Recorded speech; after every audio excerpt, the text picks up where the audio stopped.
అపోస్తలుడైన పౌలు తిమోతికి రాసిన మొదటి పత్రిక. ఓ తిమోతి, నీకు అప్పగింపబడిన దానిని కాపాడి అపవిత్రమైన వట్టి మాటలకును జ్ఞానమని అబద్ధముగా చెప్పబడిన విపరీత వాదములకును దూరముగా ఉండుము. ప్రభునందు ప్రియమైన దేవుని బిడ్డలారా, మీ అందరికీ ప్రభు పేరు పేరున వందనాలు. అపోస్తలుడైన పౌలు తన ప్రియ శిష్యుడైన తిమోతికి పత్రిక రాశాడు. 2 పత్రికలు రాస్తే మనము మొదటి పత్రిక ధ్యానములో ఉన్నాం. 6వ అధ్యాయము 20వ వచనము కన్క్లూజింగ్ వర్డ్, ముగింపు మాట.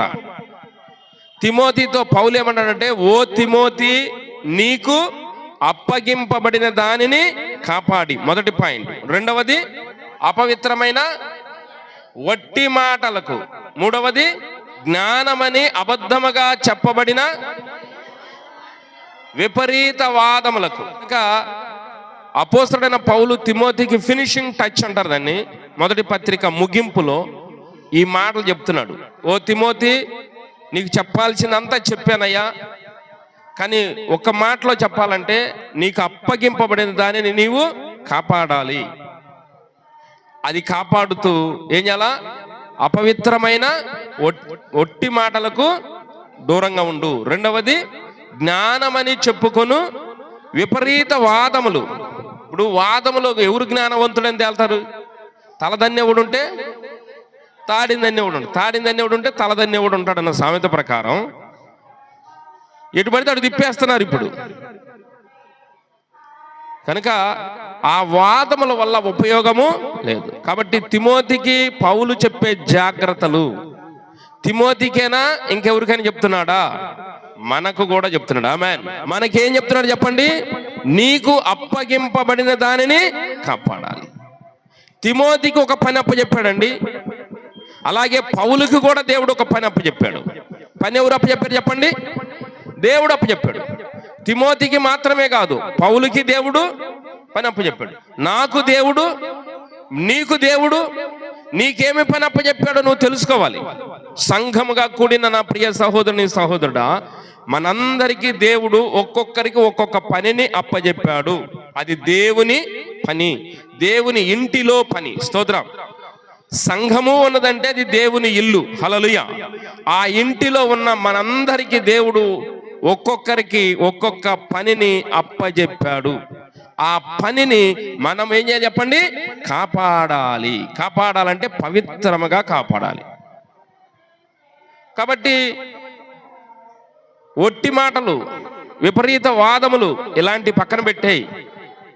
నీ పనేదో నువ్వు చూసుకుని వెళ్ళిపో అని తిమోతికి చక్కగా చెప్పాడు పౌలు. ఈ మాటలను మనము ధ్యానం చేస్తూ ఒక పట్టణమును గురించి ధ్యానం చేశాం. ఏమా పట్టణము? యెరూషలేము పట్టణం. నేనేమన్నానంటే, తిమోతికి పని అప్పచెప్పిన దేవుడే యెరూషలేముకు కూడా ఒక పని అప్పచెప్పాడు. స్తోత్రం. మనుషులకు అప్పచెబుతాడు, అవసరమైతే పశువులకు అప్పచెబుతాడు, అవసరమైతే చేపలకు అప్పచెబుతాడు. ఏమండి? అవసరమైతే ఊర్లకు కూడా దేవుడు పని అప్పచెబుతాడు. పశువులకు పని అప్పచెప్పాడు. ఏమా పశువులు చెప్పండి? చెప్పండి. గాడిదకు పని అప్పచెప్పాడు. పక్షులకు అప్పచెప్పాడు. కాకోలములకు పని అప్పచెప్పాడు. చేపలకు పని అప్పచెప్పాడు. ఇంకా దేనికి అప్పచెప్పలేదు దేవుడు పని చెప్పండి? అన్నింటికి దేవుడు పని. సింహమునకు కూడా ఒక పని అప్పచెప్పాడు. గుర్తుందా మీకు?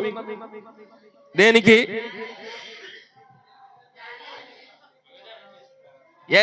యూదా నుండి వచ్చాడు యెరోబాము. నెబాతు కుమారుడైన యెరోబాము గురించి చదువుకునేటప్పుడు యూదా నుండి ఒక ప్రవక్త వచ్చాడు.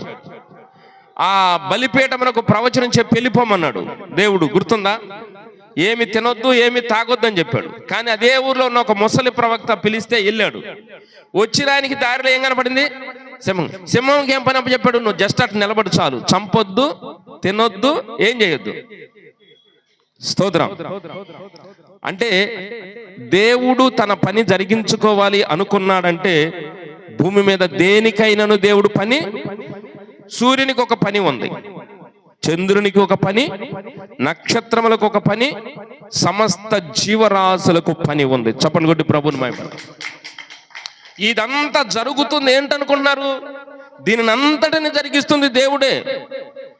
తూర్పున ఉదయించాలి, పడమరన అస్తమించాలి, ఇంత టైమింగ్లో నీ లెక్క పూర్తి అవ్వాలని అప్పచెప్పింది దేవుడే. మన మీద దానికి ఏవో ప్రయోగాలు చేసి కనుక్కుంటున్నాం. పిల్లోడికి ఆడుకుంటాడులే అని ఒక 300 రూపాయలు పెట్టి కారు కొనుక్కొచ్చాడు విలసను. కారు ఇచ్చాడు అనుకో, పిల్లడు ఏం చేస్తాడు? ఆడుకుంటాడా? దాన్ని కిందకి తిప్పుతాడు, మీదకి తిప్పుతాడు, అటు తిప్పుతాడు, ఓడ తీసేస్తాడు. ఈ విశ్వాన్ని దేవుడు మనకి ఇచ్చాడు. చప్పట్లు కొట్టి ప్రభువుని మహిమపడదాం. విశ్వమును దేవుడు మనకు అప్పచెప్పాడు నీకు ఎంజాయ్ కోసం, నీకు ఆనందము కోసం. ఆమేన్. నీ సంతోషం కోసం ఇచ్చాం. మనం ఏం చేస్తున్నాం? దాన్ని ఓడదెత్తన్నాం, బిగిస్తున్నాం, ప్రయోగాలు చేసి మనమే జ్ఞానవంతులం అనుకుంటున్నాం. రైట్. ఇప్పుడు మన సబ్జెక్ట్లో ప్రకారం దేనికి పని అప్పచెప్పాడు? యెరూషలేము అనే పట్టణానికి ఒక పని అప్పచెప్పాడు. యెరూషలేము పట్టణమునకు దేవుడు ఒక పని అప్పచెప్పాడు. అసలు యెరూషలేముతో పని ఉందని ఎక్కడ మొదట ప్రత్యక్షత వచ్చింది?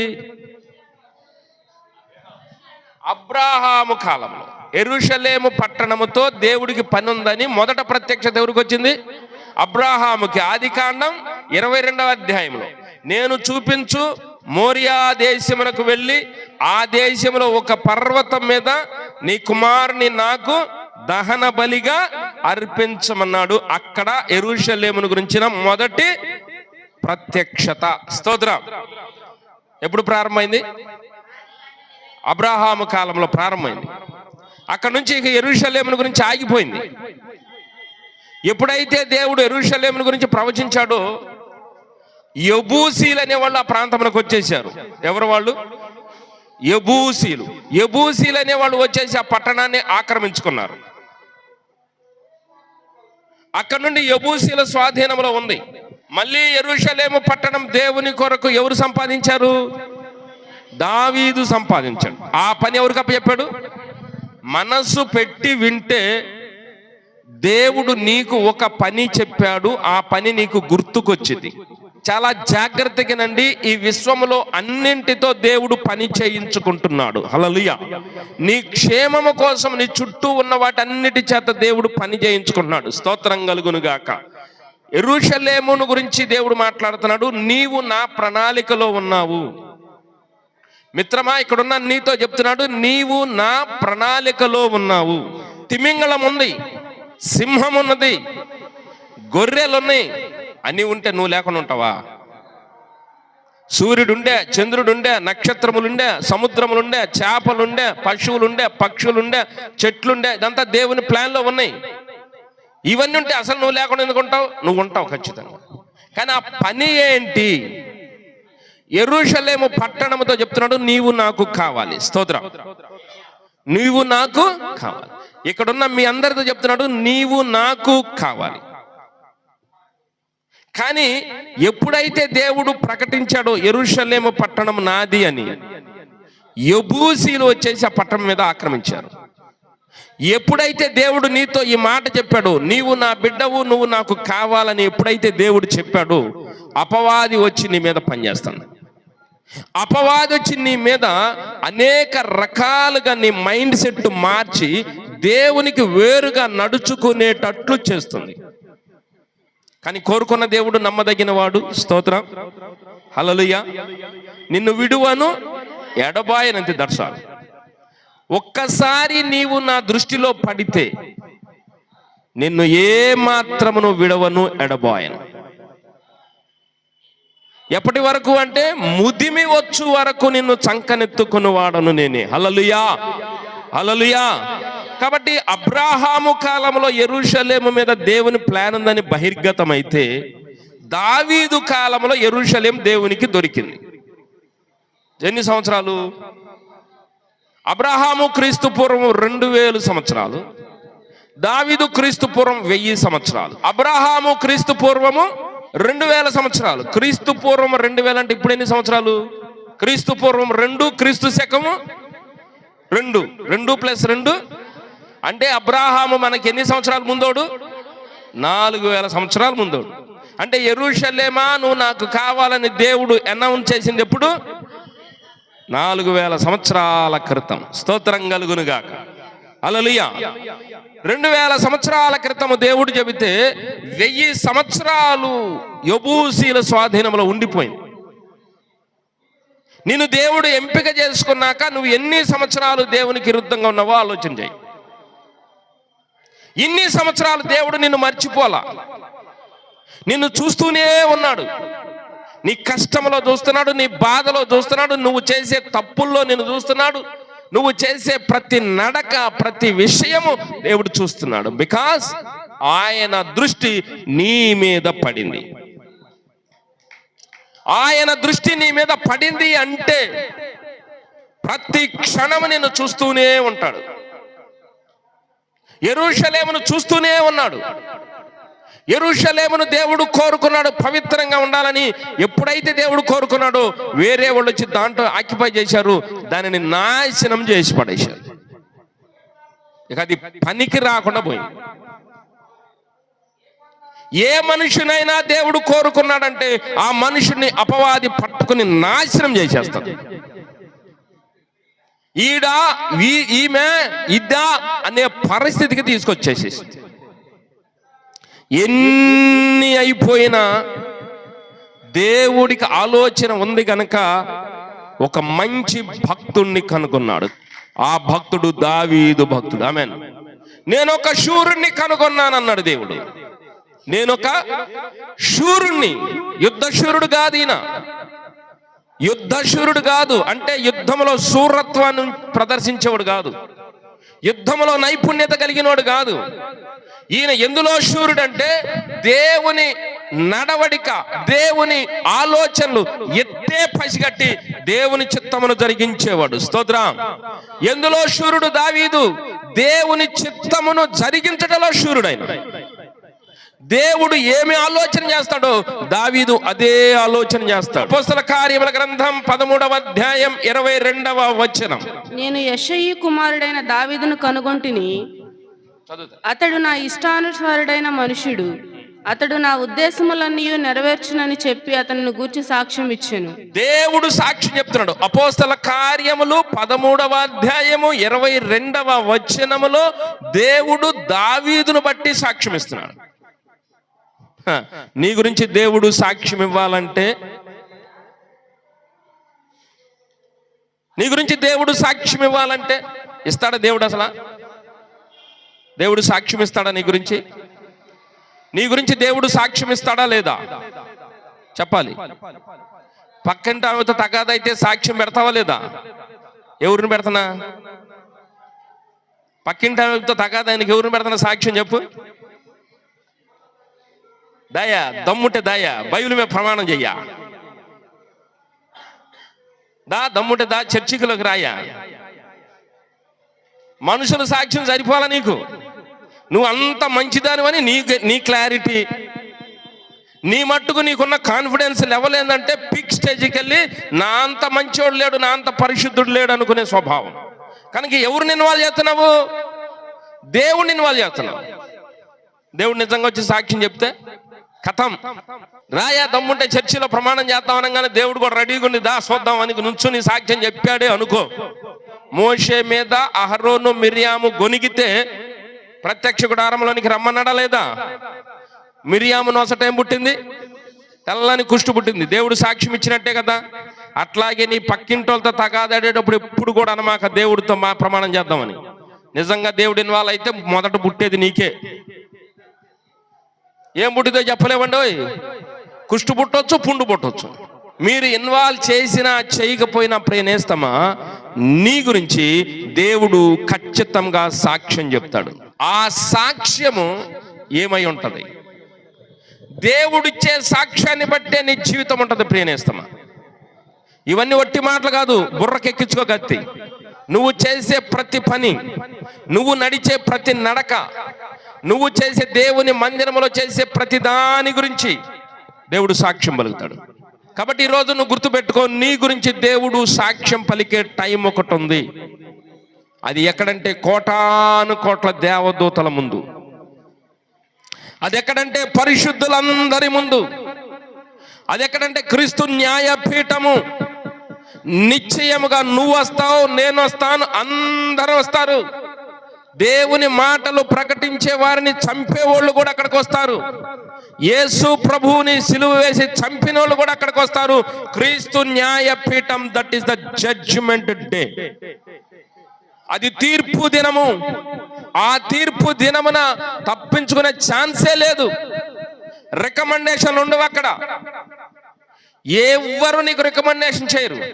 ఆ తీర్పు దినములో నీ గురించి ప్రభువు మంచి సాక్ష్యము చెప్పాలి అంటే నేడు అనే సమయం ఉండగానే దేవునితో ఒడంబడిక చేసుకోవాలి, దేవునితో సమాధాన పడాలి, దేవునికి సంబంధించిన పనులలో నమ్మకంగా చేయాలి. యెషయా కుమారుడైన దావీదుని గురించి దేవుడు సాక్ష్యం చెప్తున్నాడు. అతడు నా ఇష్టానుసారమైన వాడు, నా ఉద్దేశములన్నిటినీ అందుకు శూరుడైన. దావీదు ఎందుకు శూరుడు? దేవుని చిత్తమును జరిగించుటలో శూరుడు, దేవుని ఉద్దేశములను సఫలపరచుటలో శూరుడు. మరి నువ్వు దేవుని కొరకు పనికొచ్చే సైనికుడిగా ఉంటున్నావో లేదో ఆలోచన చేయి. శూరుని కనుగొన్నాను, నేను ఒక శూరుడను కనుగొన్నాను. నా పని చేయటానికి శూరుడు కావాలి, దేవుని పని చేయడానికి శూరులు కావాలి. శూరులు దేవుని పని అంటే యుద్ధమే. ఎవరితో యుద్ధం అంటే అపవాదితో యుద్ధం. ఏలయనగా మనము పోరాడునది శరీరులతో కాదు. అంటే యేసునందు విశ్వాసముంచిన మనమందరము సోల్జర్స్, సైనికులం. ప్రభువుని నమ్ముకున్న మనమందరము సైనికులం. సైనికులమైన మనము అనునిత్యము యుద్ధం చేయాలి. అనునిత్యము యుద్ధము ఎవరితో చేయాలంటే అపవిత్రాత్మలతో, మనుషులతో కాదు. అపవిత్రాత్మలతో యుద్ధం చేయాలి. అపవిత్రాత్మలు ఎప్పుడు కూడా మనల్ని అపవిత్రపరచడానికి సంసిద్ధమై ఉంటాయి. ఎవరిని మిరింగుదునా అని గర్జించు సింహము వలె తిరుగుతున్నాడు. వాడు నీ మీద ఎప్పుడూ దాడి చేస్తాడు. నీ మీద దాడి చేయకుండా నిన్ను నీవు కాపాడుకోవాలి. నిన్ను నీవు కాపాడుకునేటప్పుడు అది నీ చేత కాదు గనక నీ తరపున దేవుడు యుద్ధం చేస్తాడు. స్తోత్రం. కానీ దేవుడు యుద్ధం చేయాలంటే నీలో ఒక ఆలోచన ఉండాలి. నేను దేవుని చిత్తమనే జరిగించాలి, నేను దేవుని చిత్తమనే జరిగించాలి. దానికి నువ్వు లాక్ అయిపోవాలి, దానికి నువ్వు లాక్ అయిపోవాలంటే అది శూరుడంటే. యెహోవా చిత్తమే నా లైఫ్, యెహోవా చిత్తమే నేను జరిగించాలి అనే కాన్సెప్ట్ నీలోకి రావాలి. అందుకన్నాడు నేను శూరుడను కనుగొన్నాను. భూమి మీద దేవుడు చూస్తున్నాడు మనుషులను. ప్రియులరా, 14వ కీర్తన 2వ వచనంలో మనం చదువుకుంటాం, వివేకము కలిగి దేవుని వెతుకువారు కలరేమోనని యెహోవా కనులు ఆకాశము నుండి నరులు అంటే ఎవరు? ఎస్, నరులు అంటే ఎవరు? నన్ను. ఆమేన్. దేవుడు నన్ను చూస్తున్నాడండి అని మీ అంతరాత్మతో చెప్పండి. చెప్పండి, దేవుడు నన్ను చూస్తున్నాడని. ఇష్టపడతల్లా. తగాదైనప్పుడు అయితే వచ్చింది, అమ్మా చూస్తున్నాడే దేవుడు, అన్నీ చూస్తున్నాడు చెప్ప. అమ్మా అందరికి తెలిసా ఎవరేంటో దేవుడు చూస్తున్నాడమ్మా. ఆ కాడకేంది మనమేమో కరెక్ట్, వాళ్ళు చేసే అన్ని తప్పులు. అప్పుడు చూస్తాడు దేవుడు. వాడుతున్నారు ఈ పదాలు, వాడమాకండే. దేవుడు చూస్తే ముందు మూడేది నీకే. స్తోత్రం చెప్పు. హల్లెలూయా. దేవుడు తదేకంగా దృష్టి పెట్టి చూశాడంటే ఫస్ట్ మూడేది ఎవరికి? నిన్నే. నీలో ఉన్న తప్పును తీసేయటమే ఆయన పని. హల్లెలూయా. నీలో ఉన్న దోషములను తీసేయటమే ఆయన పని. నిన్ను పవిత్రపరచడమే ఆయన పని, ఇంకేరే పని లేదు. అందుకే నిన్ను చూస్తాడు. వివేకము కలిగి, వివేకం ఉండాల. పావురము వలె నిష్కపటులై, పాముల వలె. మనం అంటాం కదా, తాసుపాము తొందరగా కనపడదు. చిన్న చెత్త పరకున్నా, నిజమేనా ఇసాక్ గారు? చెత్త పరకున్నా దాగేస్తాం. పాములకు వివేకం అన్నాడు దేవుడు. నరుని కంటబడితే దానికి ముహూర్తం వచ్చిందని దానికి తెలుసు. మనమేమంటామంటే తాసుపాము కంటపడితే మనకు ముహూర్తం వచ్చిందని మనకు తెలుసు. దేవుడు అన్నాడు నీ భయము అన్నిటికీ పెడతానన్నాడు దేవుడు. ఆదామును సృష్టించినప్పుడు చెప్పాడు నీ భయము అన్నిటికీ నేను కలుగజేస్తా. మరి మనకెందుకు అంటే భయం వేస్తుంది అంటే ఆదాము తప్పు చేశాడు కాబట్టి. ఆదాము తప్పు చేసి ఆగిపోయిందా అంటే మనం కూడా తప్పు. స్తోత్రం. కాబట్టి పాముల వల్ల ఏమై ఉండాలి? వివేకమై ఉండాలి. పాములు నిష్కపటమని కాదండి, చాలా కపటమని. భూమి మీద జంతువులన్నిటిలో సర్పము యుక్తి గలది. ఒకసారి సర్పం బయటకు వచ్చి అంటుంది, పాస్టర్ మనుషులది మీది బుద్ధి, మాది యుక్తి అంది. చెస్ ఆడేటప్పుడు పనికొచ్చింది ఆ యుక్తి. రాజకీయ చదరంగానికి పనికొచ్చింది ఆ యుక్తి. ఆమెన్. కొంతమంది సంఘాల్లో కూడా యుక్తి ఉపయోగిస్తారులే, ముందుకెళ్ళాలి. స్తోత్రం కలుగును గాక. కాబట్టి పాముల వల్ల ఏం కలిగి ఉండాలా? వివేకము కలిగి ఉండాలి. ఏ వివేకము కలిగి ఉండాలా? నన్ను ఏది పడదోస్తుంది, నాకెక్కడ ఛాన్స్ అపవాదికి దొరుకుతుంది, నన్ను ఎక్కడ ఉపయోగిస్తుంది అపవాది. యుద్ధం మీది. నువ్వు యుద్ధ శూరుడు కావాలి. నువ్వు ఒక సైనికుడు, దేవుని కొరకు పనిచేసే సైనికురాలు.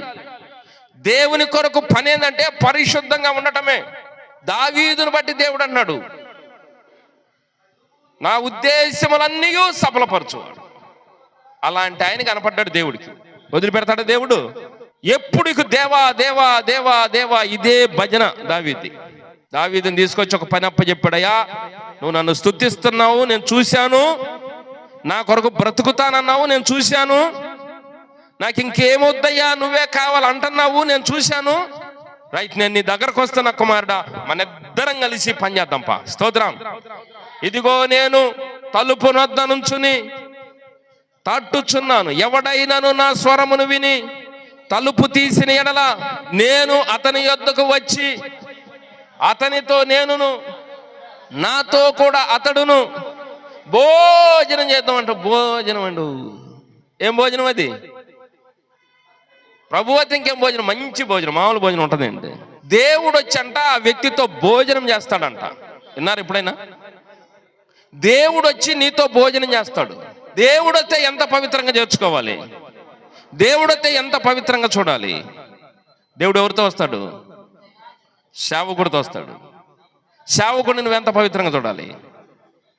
మరి నీతో భోజనం చేస్తాడంటే ఏసయ్య రెడీగా ఉండండి మరి. స్తోత్రం. ఏమా భోజనము? దేవుని పని జరిగించుట నాకు ఆహారమును. గట్టిగా చప్పట్లు కొట్టి ప్రభుని మహిమపడు. దేవుని చిత్తము జరిగించడమే భోజనం. Not meals. భోజనం కాదు, బిర్యానీ కాదు. దేవుని చిత్తము జరిగించటం. ఎవడైనను నా స్వరమును విని తలుపు తీసిన ఎడలా, ఏ తలుపది? హృదయం అనే తలుపు. దేవుడు నీ హృదయం వద్దకు వచ్చి హృదయం అనే తలుపు తడుతున్నాడు. ఎందుకంటే దేవుడు తన చిత్తమును జరిగించుకోవటం కోసం. భోజనం కాదండి, దేవుడు తన చిత్తమును జరిగించుకోవటం కోసం. ఇప్పుడు దావీదు దేవునికి నచ్చాడండి. దావీదు దేవుణ్ణి స్తుతిస్తున్నాడు కాబట్టి దావీదు దగ్గరికి దేవుడు వచ్చాడు. స్తోత్రం. దావీదు హృదయంలోనికి దేవుడు వచ్చేసి ఇప్పుడు దావీదు దేవుడు ఇద్దరు కలిసి భోంచేస్తున్నారు. దావీదు దేవుడు ఇద్దరు కలిసి రోజు తింటమే పనిక. రోజు దేవుడు ఒక పని అప్పచెబుతాడు. ఆ పని ఖచ్చితంగా చేయాలి. నోవాహు దగ్గరికి దేవుడు వచ్చాడు. నోవాహు హృదయంలోనికి దేవుడు వచ్చాడు. ఇప్పుడు నోవాహు దేవుడు ఇద్దరు కలిసి దేవుని భోజనం చేస్తున్నారు. హల్లెలూయా. రోజు దేవుడు నోవాహు దగ్గరకు వచ్చి పొద్దున్నే ఒక పని చెప్పేవాడు. అయ్యా ఇంత పని ఇంత క్లియర్గా ఇలా కరెక్ట్గా చెయ్యి. పక్కనే ఉండి సలహాలు చెబుతూ నోవాహు చేత పని చేపించాడు. అది భోజనం. నాతో దేవుడు పని చేపిస్తున్నాడు. నాతో కలిసి దేవుడు భోజనం చేస్తున్నాడు. నాతో కలిసి దేవుడు ఏం భోజనం చేస్తున్నాడంటే పలానింటికి ప్రార్థనకి వెళ్ళు, పలానా వాళ్ళకు ప్రార్థన చేయి, పలానా వీడియోలు పెట్టు, పలానా పని చేయి, నా పని చెయ్యి. ఆమేన్. ఇప్పుడు నువ్వు దేవుని పని చేస్తే నువ్వు దేవునితో కలిసి భోజనం చేస్తున్నట్టు. స్తోత్రం చెప్తారా? హల్లెలూయా. సేవకుని పిలిచి ఇంటికి భోజనం పెట్టుకోవాలనుకుంటారు, మంచిదే. దేవుని పిలిచి భోజనం పెట్టండి. నువ్వు రా ప్రభా, నీ చిత్తమును మనం చేద్దాం. నేను పాస్టర్ని కాబట్టి వాక్యం చెప్పాలి, నేను పాస్టర్ని కాబట్టి మీ నిమిత్తం ప్రార్థన చేయాలి, నేను పాస్టర్ని కాబట్టి దేవుడు పని అప్పచెప్పింది పని చేయాలి. ఇప్పుడు మీరు విశ్వాసులు మీరేం చేయాలంటే, నేను చెప్పిన పని మీరు చేయటమే దేవుని చిత్తం. ప్రైజ్ ది లార్డ్, హల్లెలూయా. నేను చెప్పిన పని మీరు చేస్తే ఇప్పుడు మీతో కలిసి ప్రభువు భోజనం చేస్తాడు. ఆ భోజనం ఏం చెప్పనా, యెరూషలేమును సంపాదించాలి. ఊరికి నా దేవుని ప్రణాళిక ఓపెన్ అవ్వదండి. చాలా మంది అడుగుతారు, ప్రభు నా పట్ల నీ చిత్తం ఏంది, నా పట్ల నీ చిత్తం ఏంది. అంత తేలిగ్గా దేవుడు ఏం చెప్పడు. దేవుడు తన పని అప్పచెప్పాలంటే మొదట నీ నుండి ఆయనకు నమ్మకం కనపడాలి. దేవుడు తన పని అప్పచెప్పాలంటే మొదట నీలో విధేయత కనపడాలి. దేవుడు పని అప్పచెప్పాలంటే నీలో తీర్మానం కనపడాలి. దేవుడు పని అప్పచెప్పాలంటే ఇతనికి పని అప్పచెప్పితే ఇతడు చేస్తాడు అన్న నమ్మకం దేవుడికి కావాలి. స్తోత్రం. కొంతమందికి టక్మని మనం పని చెప్తాం, కొంతమందికి మనం పని చెప్పలేం. మనతో ఉన్న వాళ్ళే మనోళ్ళే, అందరూ మనోళ్ళే అయినా మనం టక్మని పని చెప్పలేం. పని చెప్పేటప్పుడు కొంతమంది ఇసుక్కున్నారనుకో మళ్ళీ చెబుతామా? దేవుడు కూడా అంతే. దేవుడు కూడా పని తప్పించుకునే వాళ్ళకి పని చెప్పడు,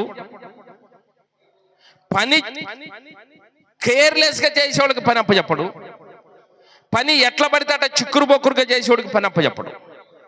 ఎందుకు పని దేవుడు అప్పచెప్పడు అంటే, దేవుడు పని అప్పచెప్పాలంటే ఇన్ని క్వాలిటీస్ దేవుళ్ళు నీలో కనపడాలి. దేవుడికి ఇన్ని లక్షణాలు కనపడాలి. దేవుడు నీతో మాట్లాడాలన్న నీలో మంచి లక్షణాలు కావాలి. కాబట్టి దావీదులో ఉన్న లక్షణాలన్నీ దేవుడికి నచ్చి ఇప్పుడు దావీదు హృదయంలోనికి దేవుడు వచ్చేసాడు.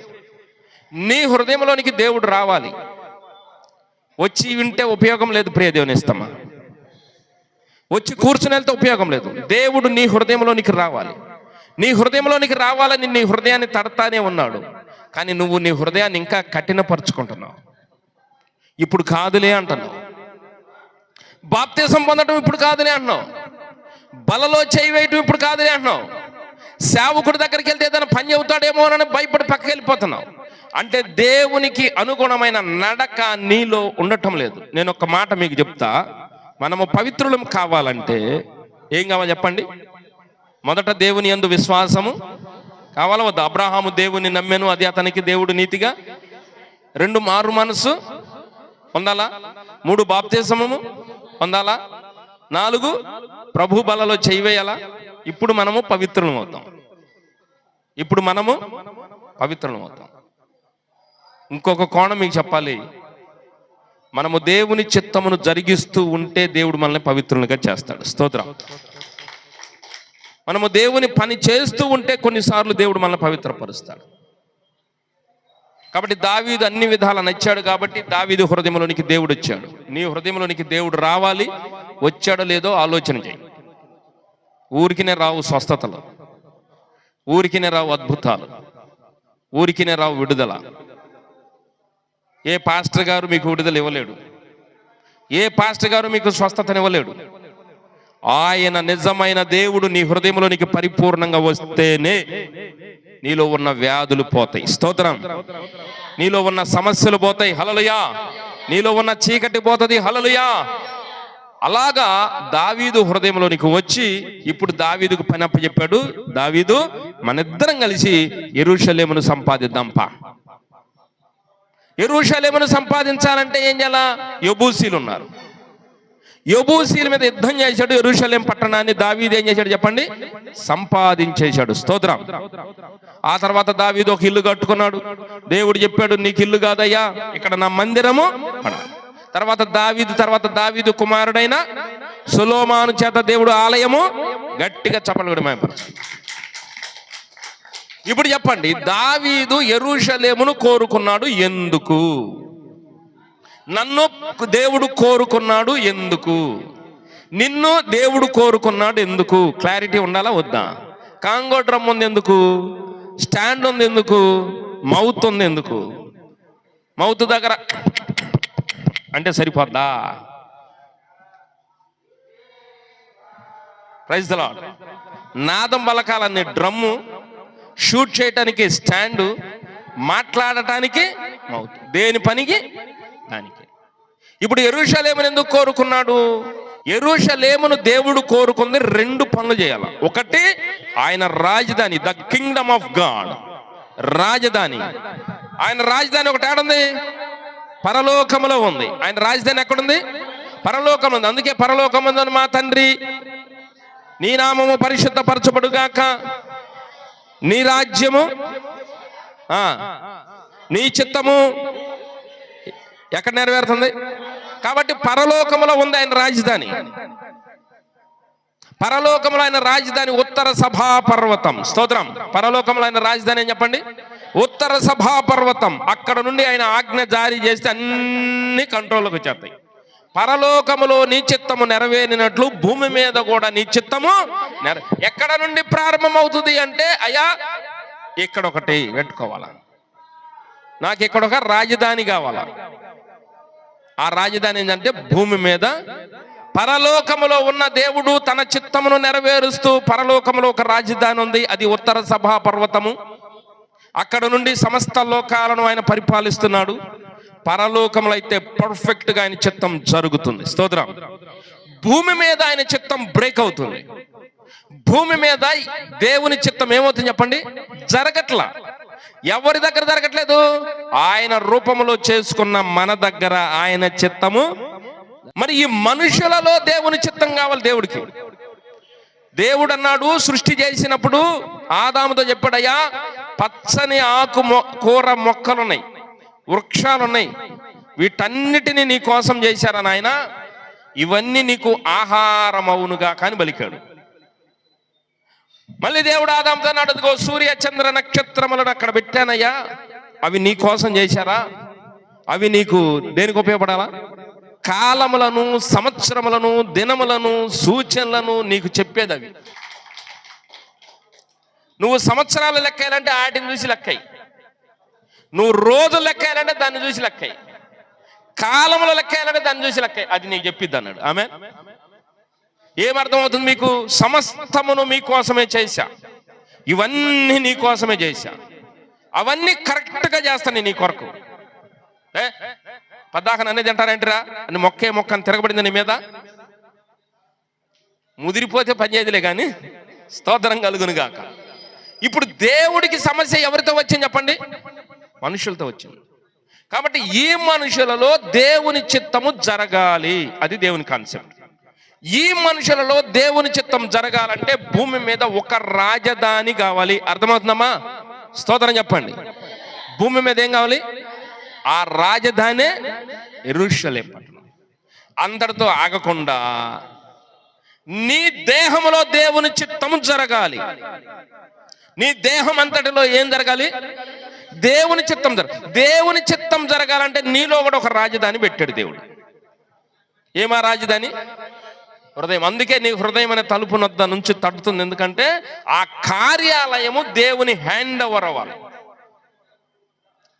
మార్కు సువార్త 7వ అధ్యాయం 21వ వచనం, లోపల నుండి అనగా మనుషుల హృదయములో నుండి దురాలోచనలను, జారత్వములను, దొంగతనములను, నరహత్యలను, వ్యభిచారములను, లోభములను, చెడుతనములను, కృత్రిమములను, కామ వికారమును, మత్సరమును, దేవదూషణయు, అహంభావమును, అవివేకమును వచ్చును. ఎన్నొచ్చును? 13. మరే తల ఉందనుకో, రోజు దువ్వింతో దువ్వామనుకో, ఏం పడదు? దోవపోతే ఏమైందండి? తల దోవపోతే ఏమైంది? అది చిక్కుబడింది. కాబట్టి తల తనంగానే రావాలంటే ఏం చేయాలా? కంపల్సరీ రోజు బైబిల్ కూడా అట్లా తీయంగానే వాక్యం రావాలంటే ఏం చేయాలి చెప్పండి? రోజు తిరగేయాల బైబిల్. స్తోత్రం చెప్పు. హల్లెలూయా, హల్లెలూయా, హల్లెలూయా. తీసుకెళ్ళాడు పడైతే తిరగదు బైబిల్. ఏం చదువుకున్నాం? లోపల నుండి అనగా మనిషిని హృదయములో నుండి. ఎగ్జాంపుల్కి ఒక 13 పాపాలు చెప్పాడు దేవుడు. వింటున్నారా నా మాటలు? స్తోత్రం చెప్తారా? ఎగ్జాంపుల్ ఏం చెప్పాడు? 13 కాదు, ఎగ్జాంపుల్ చెప్పాడు. సూచాయిగా మచ్చుకు నీ హృదయంలో నుండి 13 రకాల పాపాలు వస్తున్నాయ్యా. ఈ పాపాలు నీ దేహం అంతటిని పాడు చేస్తున్నాయ్యా. ఈ దేహమును బాగు చేయాలని నేను కాన్సెప్ట్ పెట్టుకున్నా. నీ దేహమును బాగు చేయాలంటే నాకు ఫస్ట్ కావాల్సింది నీ హృదయము. స్తోత్రం. నాకు ఫస్ట్ కావాల్సింది ఏం చెప్పండి? కాబట్టి నీ హృదయాన్ని దేవునికి అప్పచెబితే అప్పుడు హృదయంలోనికి దేవుడు అడుగు పెడతాడు. స్తోత్రం కలుగును గాక. నీ హృదయంలోనికి అడుగు పెట్టినాక నీ హృదయంలో ఉన్న ఈ చెడు అంతటిని పారద్రోలితే, హృదయం అంతా దేవుని కంట్రోల్లోకి వస్తే నీ దేహం అప్ టు బాటం దేవుని కంట్రోల్లోకి వచ్చేసింది. మరి వచ్చిద్దో రాదో అది నీకే వదిలేస్తాం. ఇప్పుడు యెరూషలేమును ఎందుకు కోరుకున్నాడంటే భూమి అందంతట ఉన్న మనుషులందరూ కూడా దేవునికి వేరైపోయారు. దేవుని ఒక దారి వెళుతుంటే వేరే రూట్ వెళ్ళిపోతున్నారు. మనకు కూడా చూడండి, దేవుని చిత్త ప్రకారం ఎవరైనా పాస్టర్ చర్చ చేశాడు అనుకోండి, ఆడి కాస్త బాగున్నాడంటే పక్కన కూడా చర్చ చేస్తాడు. దేవుడు ఒక ప్లాన్ వేసి ఒకరిని నిలబెడితే సాతాను ఇంకొకరిని అక్కడ పెడుతుంది. కాబట్టి యెరూషలేమును దేవుడు ఎందుకు కోరుకున్నాడు చెప్పండి? భూమి మీద ఉన్న మనుషులందరూ పరిశుద్ధులు అవ్వాలి. స్తోత్రం. నీ హృదయమును దేవుడు ఎందుకు కోరుకున్నాడు చెప్పండి? అప్ టు బాటం నీ శరీరంలో ఉన్న ప్రతి అవయవము దేవుని స్వాధీనముకి వెళ్ళాలి. చెప్పండి కూడా మైపరచాను. నీ దేహంలో ఉన్న ప్రతి అవయవము దేవునికి సాధకం చేయబడాల, అభ్యాసం చేయబడాల. హెబ్రీ పత్రిక 5వ అధ్యాయం 14. రైట్.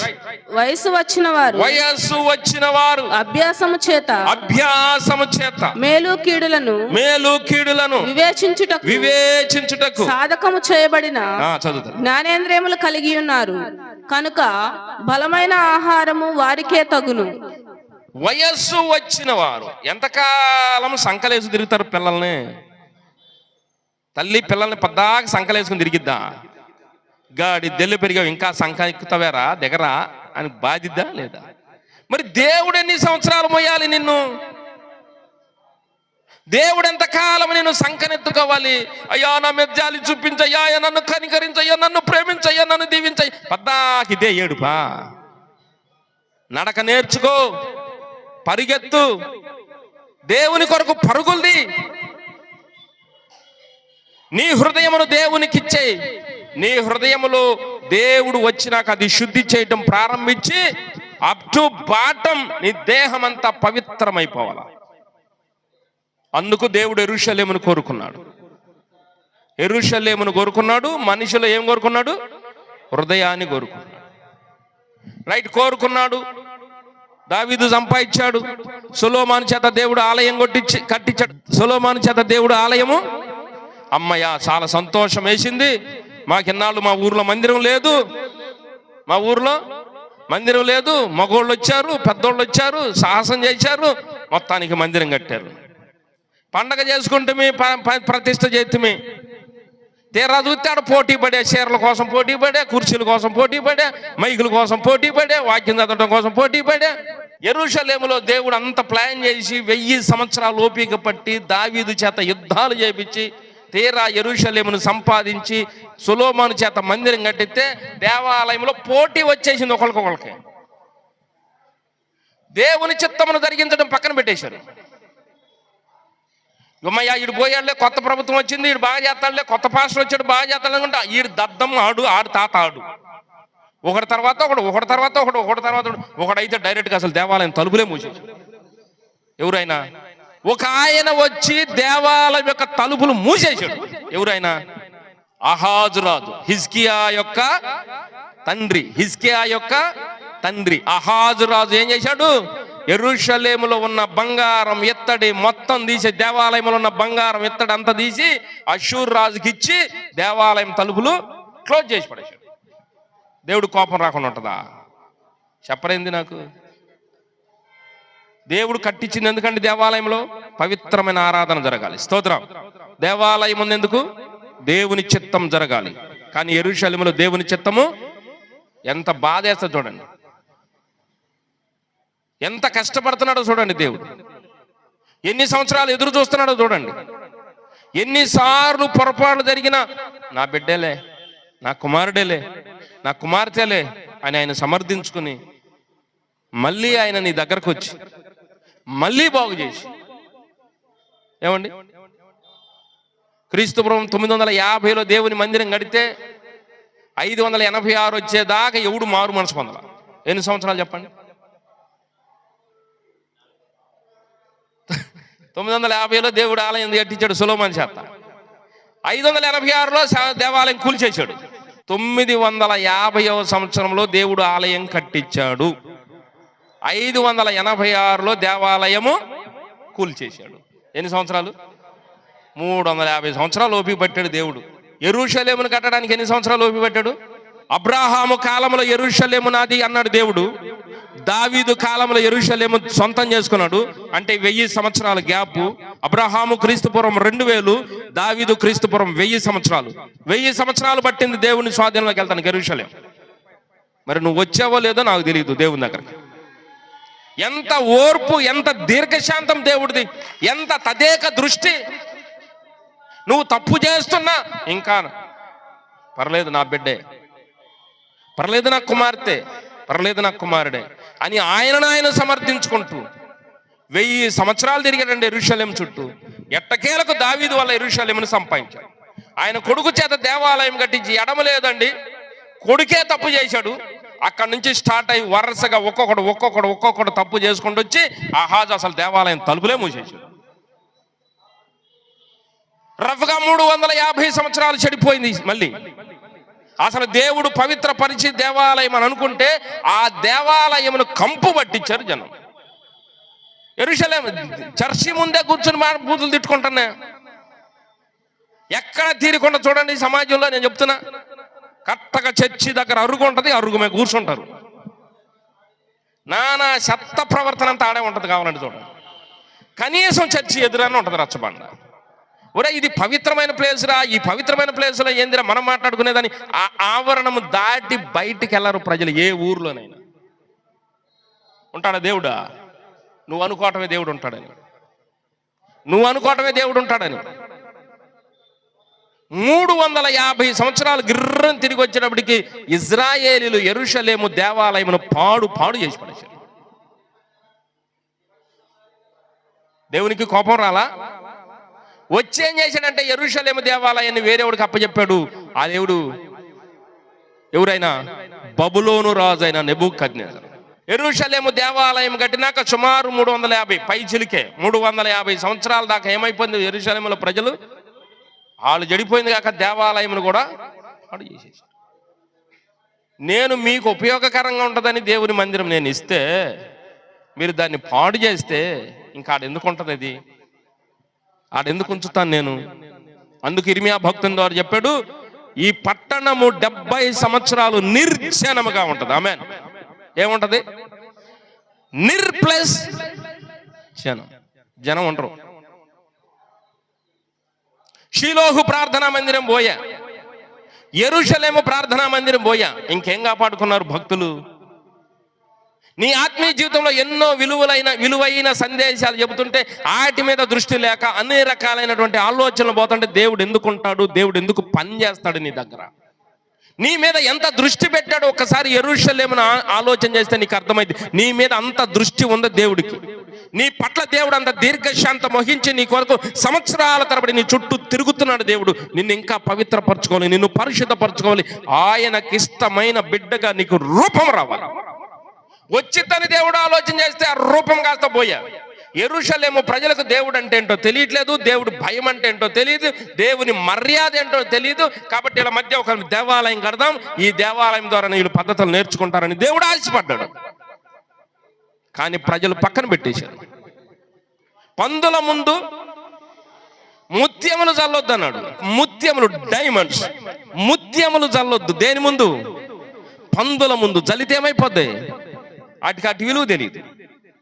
దేవుని వాక్యం యొక్క విలువ తెలియని ప్రజలలో దేవుని వాక్యం నాటొద్దు. కాబట్టి యెరూషలేము పట్టణమును సంపాదించింది మీ కొరకే, యెరూషలేము పట్టణములో దేవాలయము కట్టించింది మీ కొరకే. ఇప్పుడు ఆ దేవాలయమును మీరు సద్వినియోగపరుచుకుని నా బిడ్డలుగా మారిపోండని దేవుడు హితవు పలికితే ఆ దేవాలయమును కూడా పాడు చేశారండి మన గనులు. అది మందిరమే ఇది మందిరమే అనుకోమాకండి. మందిరం అంటే ప్రత్యేకంగా ఉండదే మందిరం. ఆమేన్. మందిరంలో పవిత్రత ఉంటేనే మందిరం. హల్లెలూయా. మందిరంలో దేవుడు ఉండగలగాలి. ఇప్పుడు దేవుడు కోపం వచ్చింది. సమీపముగా ఉండు దేవుడను నేనా, దూరముగా ఉండు దేవుడను? నీకు సమీపముగా ఉన్నట్టే ఉంటాడు దేవుడు. ఎప్పుడు సిగ్నల్ కట్ అయిందో తెలియదు. ఎందుకు కట్ అయిందంటే నిన్ను హెచ్చరించి హెచ్చరించి హెచ్చరించి చాలాసార్లు నిన్ను క్షమించి క్షమించి క్షమించి నువ్వు మారతావని ఎదురు చూసి చూసి చూసి చూసి దేవుడు పెట్టుకున్న టైం దాకా చూసి ఆ టైం దాకా కూడా నువ్వు మారలేదంటే నీలో నుండి పక్కకు వచ్చేస్తాడు. మనకున్న జబ్బు ఏంటంటే లూసిఫరుకు పట్టిన గతే మనది కూడా. లూసిఫరుకు పట్టిన పిచ్చే. నేనెందుకు గొప్పగా కనపడకూడదు సంఘంలో, నన్నెందుకు గొప్ప అనుకోరు, నాకెందుకు పేరు రాదు, పేరు ప్రతిష్టల మీద పాకులాట తప్ప దేవుని సన్నిధిని ఉపయోగించుకుని దేవునికి ఇష్టమైన బిడ్డలంగా మారదామన్న సంకల్పం రావటం లేదు. పాకులాట, వెంపర్లాట, కొట్లాట, నేను నేను నేను నేను నేను నేనుండాలి నేనుండాలి నేనుండాలి నా పేరుండాలి. ఇది సంఘము చాలా పవిత్రమైంది ప్రియులరా. ఆ పవిత్రమైన సంఘమును ఏర్పరచడానికి ఆయనే భూమి మీదకి వచ్చాడు. ఆయనే బలి అయిపోయాడు. ఆయనే తన స్వరక్తమునిచ్చి ప్రాణం పెట్టాడు. అలాంటి పవిత్రమైన రక్తములో కడగబడాలంటే ప్రభువా నన్ను మీ రక్తంతో కడుగయ్యా అంటే కడగడైనా కడిగాడని మనం భ్రమ చెందటమే. మనకెంత సిద్ధపాటు కావాలి, మనకెంత మారు మనసు రావాలి, మనమెంత పశ్చాత్తాపం రావాలి, మనకెంత నిశ్చయతతో కూడిన మారు మనసు రావాలి. అప్పుడే రక్తం పడిద్ది. యెరూషలేము పట్టణం పాడైపోయిందండి. ఆయనే కావాలని కోరుకుని, ఆయనే కావాలని సంపాదించుకుని, ఆయనే కావాలని మందిరం కట్టుకుంటే ఆ మందిరమును ప్రజల కొరకిస్తే ప్రజలు దాన్ని కాళ్ళతో తన్ని తొక్కి పాడు చేస్తే ఆయనంతటా ఆయన ఇష్టం లేకపోయిన మందిరాన్ని తీసేసుకున్నాడు. మన ఇళ్లలో కూడా జరుగుతుంది ఒక్కోసారి. 70 సంవత్సరాలు యెరూషలేము అన్యుల చేతుల్లో ఉండిపోయింది. నక్కలు బొర్లాడిన దేవాలయంలో, నక్కలు బొర్లాడిన దేవాలయంలో, గుంట నక్కలు బొర్లాడిన దేవాలయంలో ఆరాధన లేవు, యాజకులు లేరు, అర్పణలు లేవు, నైవేద్యాలు లేవు, స్తుతి ధూపాలు లేవు. దేవుని కార్యాలను స్తంభించిపోయి యెరూషలేము పట్టణములోనే ప్రజలు లేరు. ఎంత విచారకరం. నేను వచ్చి మీకు బోధించాను కాబట్టి మీకు పాపం ఉంది, లేకపోతే మీకు పాపం లేదన్నాడు యేసయ్య. యోహాను సువార్త 15 అధ్యాయం 22వ వచనం. నేను వచ్చి వారికి బోధింపకుండిన ఎడల వారికి పాపము లేకపోవును, ఇప్పుడైతే వారి పాపమునకు మిషలేదు. నేను వచ్చి వారికి బోధించని ఎడల అంటే దేవుడు వచ్చి బోధించని ఎడల. ఇప్పుడు అందరూ సువార్త నాపేయండి, సువార్త నాపేయండి. ఏమండి సువార్త ప్రకటించొద్దు అంటున్నారు చూడండి. ఎందుకు సువార్త ప్రకటించమంటాడంటే ఆయన బోధ నీకు వినపడాలి. అది దేవుడు పెట్టిన రూల్. ఆ బోధ విన్నప్పుడు మారు మనసు పొందిన వాళ్ళు కొంతమంది, మారు మనసు పొందిన వాళ్ళు కొంతమంది. ఇప్పుడు మారు మనసు పొందిన వాళ్ళేమో పరిశుద్ధులు, మారు మనసు పొందిన వాళ్ళ మీద పాపము నేరస్థాపన చేయొచ్చు. నేను వచ్చి వారికి బోధించాను కాబట్టే పాపము నిర్ధారణ అవుతుంది. దేన్ని బేస్ చేసుకుని ఈడు పాపి అని చెప్తాడు దేవుడు? విన్నారా మాటలు? దేన్ని ఆధారముగా నేను పాపినని దేవుడు నిర్ధారిస్తాడు? దేని ఆధారముగా నిన్ను పాపి అని దేవుడు నిర్ధారిస్తాడు తెలుసా? సత్యము. వ్యభిచారం చేశాం కాబట్టి పాపండి, దొంగతనం చేశారు కాబట్టి పాపండి, అబద్ధం ఆడాడు కాబట్టి పాపండి. నేను వచ్చి వారికి బోధ చేశాను. ఎవరు చెప్తున్నారు? యేసయ్య చెప్తున్నాడు. ఓ మనుషులారా, నేను వచ్చి బోధ చేశాను కాబట్టి దీన్ని బేస్ చేసి పాపం. అంటే నా సువార్త అందకపోతే ఏమి లేదు, నా సువార్త అందిందంటే అక్కడ పాపమని నేరారోపణ చేయొచ్చు. దేని బట్టి పాపి? ఒకదానికి లెక్క ఉంటుంది కదా, ఒక కొలమానం ఉంటుందా లేదా? నీటిని కొలవటానికి కొలమానం, బరువుని కొలవటానికి, నీటిని కొలవటానికి కొలమానం ఏం చెప్పండి? లీటర్లు దాటితే చాలా దూరం ఉందా లేక ఎందుకు వచ్చి మరి క్యూసెక్లు అయ్యో అంటారు. అది సంగతి ఉంది, దాంతో కొలుస్తారు. బరువు కొలవటానికి కేజీలు. అట్లా ఒక్కొక్క దాన్ని కొలవటానికి ఒక్కొక్కటి కొలమానం ఉందా లేదా? లెంగ్త్ కొలవటానికి ఒక కొలమానం. రే ఆయన అసలు మనం అంచనా వేయలేవరా బాబు, ఆడు అసలు మనకు అందడరా బాబు. ఎందుకు అందడు? ఆడికి ఒక నిర్దిష్టత ఉండదు, ఆడికి ఒక ఖచ్చితత్వం ఉండదు. ఈరోజు గడితే చాలు అనుకునేవాడు, పబ్బం గడితే చాలు అనుకునేవాడు. కాబట్టి ఆడ దొరకడు. కానీ ఒకడు ఉంటాడు అటు మాటకు దొరుకుతాడు, కానీ ఒకడు ఉంటాడు అటు డబ్బుకు దొరుకుతాడు, కానీ ఒకడు ఉంటాడు పలానా దానికి దొరుకుతాడు. ఇప్పుడు దేవుడు కూడా నిన్ను బోన్లో నిలబెట్టి నిన్ను పాపి అని నేరారోపణ చెయ్యాలి అంటే ఒక కొలమానాన్ని పెడుతున్నాడు. ఆ కొలమానం ఏంటంటే ఆయన బోధ. స్తోత్రం. ఆయన బోధ, అది ఆయన వాక్యం చెప్పటం. ఆ వాక్యం చెబుతుండగా మారు మనసు పొందేవాళ్ళంటే దేవుడికి బాగా ఇష్టం. మారు మనసు పొందకుండా ఆ వాక్యాన్ని ఇష్టానుసారంగా కామెంటరీ చేసి, ఏమండి రకరకాలైనటువంటి కామెంటరీ ఉంటుంది చూడండి. పాస్టర్ ఏంది అట్ట చెబుతాడు, పాస్టర్ ఏంది అట్ట ఉండడు. ఈ పాస్టర్ మీద ఉన్న కళ్ళు మన మీద రావండి అసలు. ఇప్పుడు ఈ వాక్యం ఏమైపోతుందంట? వ్యర్థమైపోతుంది. అందుకు పందుల ముందు ముత్యములు. ఇప్పుడు నువ్వు పందివో మరేందో ఆలోచన చేయి. దేవుని వాక్యము చెప్పినప్పుడు సిట్రైట్ అయ్యి అప్పటికప్పుడు రెడీమేడ్గా నీ జీవితాన్ని మార్చుకునే స్థితి నీకుంటే నువ్వు ఒరిజినల్ గొర్రెవు. గొర్రె బురదలోకి వెళ్ళదండి, గొర్రెకి అవిధేయత ఉండదండి. కాపరి ఇటు పోతే అటు పోదండి. గొర్రె ఖచ్చితంగా కాపరి అంట పోయింది. అందుకు గొర్రెలకు మంచి కాపరి. సాధు జంతువుల్లో గొర్రె శ్రేష్టమైంది. దానికి ఉన్న మంచి లక్షణాలు మరొక దానికి ఉండవు. ఇప్పుడు నీ పద్ధతి దేవుడు చెబుతుంది, ముత్యముల లాంటి మాటలు దేవుని వాక్యం నీకు వినిపిస్తుంది. ఎందుకంటే నిన్ను కొలమానంగా పెడుతున్నాడు. ఊరినే చెప్పట్ల వాక్యం. ఎందుకు సువార్త చెప్పిస్తున్నాడు అంటే వినండి.